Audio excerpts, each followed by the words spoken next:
Labą dieną. Labą dieną. Ko norėtumėt paklausti?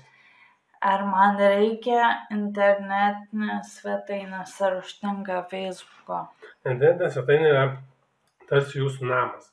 Tai reiškia, jūs joje galite talpinti, ką norite, kada norite ir kaip norite. Jums internetinė svetainė yra naudinga to, kad yra jūsų vizitinė kortelė. Jūsų vizitinė kortelė reprezentuoja tai, kad jūs esate Google sistemoje. Per tam tikrus SEO optimizavimo dalykus atsirasis Google pozicijose ir jūsų verslas bus labiau matomas. O per Facebooką nelabai matosi? Per Facebooką yra matomas, bet tam reikia skirti reklamai, o puslapiui reikia daryti optimizaciją. Kiek kainuoja puslapis? Puslapis kainuoja pats paprasčiausias nuo 300 iki 1500. Jeigu tai elektroninė parduotuvė, tai gali kainuoti iki 1500 ir gali mažiau arba daugiau.